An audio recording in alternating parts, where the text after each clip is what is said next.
Orang-orang sufi memberikan 3 sistem untuk pengembangan akhlak ini. Pertama yang mereka sebut sebagai takhalli. Yang kedua tahalli. Dan yang ketiga tajalli. Takhalli mengosongkan diri dari sifat-sifat yang tercela. Dengan puasa ini singkirkan sombongnya, campakkan kikirnya, hilangkan angkuhnya, hapus iri hati dan dengkinya. Takhalli, kosongkan diri.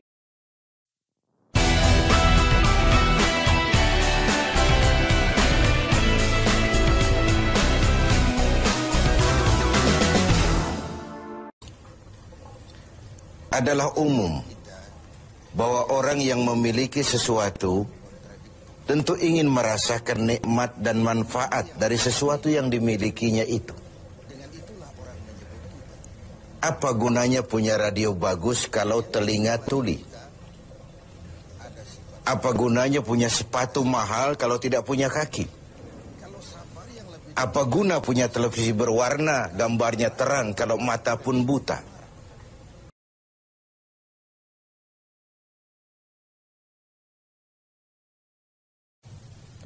Nilai sebuah masyarakat, bahkan bangsa dan negara sekalipun, adalah moralitas yang dimilikinya. Akhlak adalah standar dari seluruh kehidupan masyarakat. Kalau baik akhlak, tegaklah bangsa. Kalau rusak akhlak, hancurlah bangsa. Pantas kalau baginda Rasul sendiri mengakui, innama bu'istu liutammima makarimal akhlak. Aku diutus Allah ke alam ini hanya untuk satu tugas saja, yaitu memperbaiki akhlak manusia. Akhlak manusia kepada siapa? Inilah akhlak itu. Totalitas kehidupan manusia cermin dari akhlak. Akhlak manusia kepada Allah, kepada Sang Pencipta. Manusia harus berakhlak kepada Tuhan. Yang kedua, akhlak manusia kepada sesama manusia.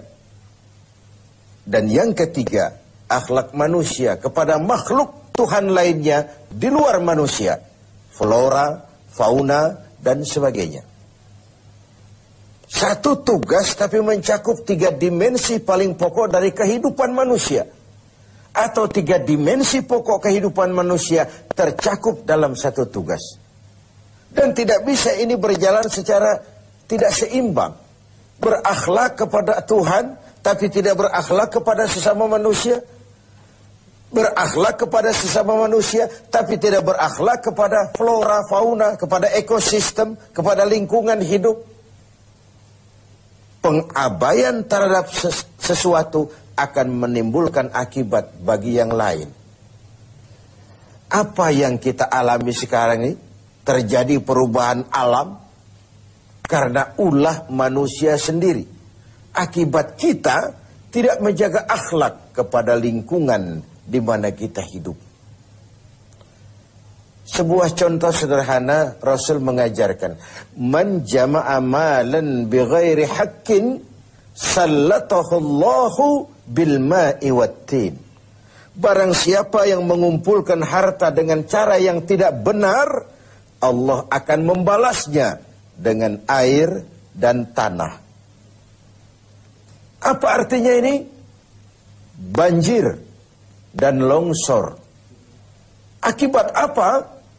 Akibat ulah manusia. Zaharul fasadu fil barri wal bahri. Bertebaran kerusakan di darat dan di laut. Bima kasabat aidin nas. Akibat ulah. Akibat tingkah laku. Akibat perbuatan manusia itu sendiri. Pertama, kita harus berakhlak kepada Allah. Berakhlak kepada Allah caranya 2. Jangan menyekutukannya dengan sesuatu.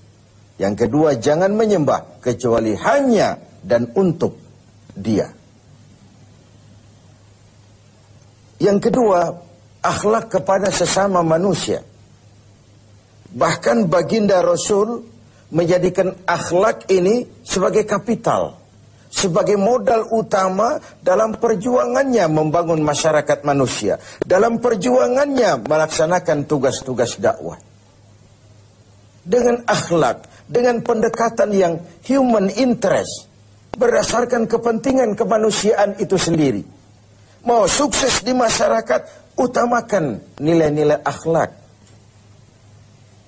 Lalu yang ketiga, akhlak kepada makhluk Allah lainnya di luar manusia. Rasulullah sebagai teladan buat kita semua, dipuji oleh Allah akhlaknya ini, wa innaka la'ala khuluqin azim. Engkau hai Muhammad benar-benar berada di atas budi pekerti yang luhur dan terpuji.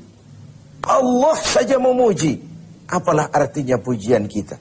Akhlaknya dikagumi teman, bahkan lawan sekalipun. Inilah Ramadan, tempat kita mengasah hati untuk menumbuhkan akhlak-akhlak yang terpuji. Orang-orang sufi memberikan 3 sistem untuk pengembangan akhlak ini. Pertama yang mereka sebut sebagai takhalli. Yang kedua tahalli. Dan yang ketiga tajalli. Takhalli mengosongkan diri dari sifat-sifat yang tercela. Dengan puasa ini, singkirkan sombongnya, campakkan kikirnya, hilangkan angkuhnya, hapus iri hati dan dengkinya. Takhalli, kosongkan diri, kosongkan diri. Okelah, belum bisa ikhlas, tapi jangan ria.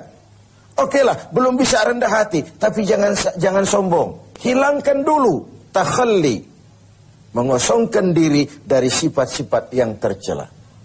Kalau diri ini sudah kosong, si sombong hilang, si hasud hilang, si kikir hilang, si riya hilang, si hasud, iri hati dan dengki hilang. Sudah kosong dia, masuk tahapan yang kedua, tahalli. Yang sudah kosong itu hiasi dengan akhlak yang terpuji. Ketika sombongnya hilang, dicampakkan, masuklah si rendah hati, mengisi posisi si sombong. Ketika kikirnya dibuang, masuklah si pemurah, si dermawan, mengisi posisi si kikir itu tadi. Ketika si hasud, si iri hati, si dengki dicampakkan, dibuang jauh-jauh, dan tempat itu kosong, masuklah si ikhlas, mengisi posisinya. Setelah dikosongkan, diisi dengan hal-hal yang terpuji. Buah dari itu nanti akan lahirlah tajalli, nampak kebesaran Allah Subhanahu wa ta'ala. Bahkan Allah tampakkan juga kebesarannya kepada orang-orang yang seperti itu. Jadi ada proses takhalli, ada proses tahalli, dan ada buah yang disebut dengan tajalli. Sebagai sebuah perbandingan saja, saya ingin mengutip tentang sekelumit tentang akhlak Nabi. Tidak kepada temannya, tapi kepada lawannya, kepada musuhnya. Satu siang selesai sholat zuhur, beliau tidur di dekat masjid di Madinah dengan di atas pelepah daun kurma. Datang orang kafir yang memang sudah lama mengintai, kapan Muhammad bersendirian. Dihampirinya Muhammad, dicabutnya pedangnya. Muhammad, kau kemarin bertingkah karena banyak temanmu, sekarang kau sendiri. Kalau saya tebas batang lehermu, siapa yang akan menolong kau? Dengan tenang dan tegar Nabi menjawab, Allah yang akan menolong saya.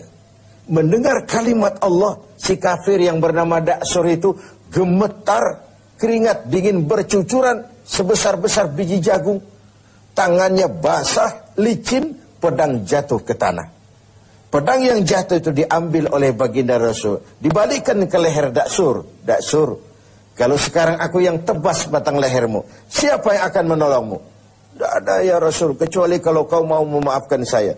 Baginda Rasul senyum, ambillah pedangmu, pulang kau, jangan ulangi-ulangi perbuatanmu. Begitu mudah beliau memaafkan orang yang nyata-nyata ingin menghabisi jiwanya. Inilah akhlak itu. Saya ingin berkata sebenarnya, kalau kita baik kepada orang yang memang baik dengan kita, itu normal. Kalau kita baik kepada orang yang memang baik dengan kita, itu harusnya. Itu belum nilai tambah namanya. Nilai tambah adalah apa yang diajarkan Nabi. Silman koto'ak, wa'ati man haramak, wa'fu amman zalamak. Bersilaturahmilah kau kepada orang yang marah denganmu. Berikan orang yang pelit kepadamu. Dan maafkan orang yang berlaku zalim terhadap dirimu. Memaafkan lebih berat daripada meminta maaf. Tapi memberi maaf lebih mulia daripada meminta maaf. Namun itu semua cerminan dari akhlak yang baik pada pribadi seseorang. Jadi dalam berakhlak pun kita berupaya mencari nilai tambahnya.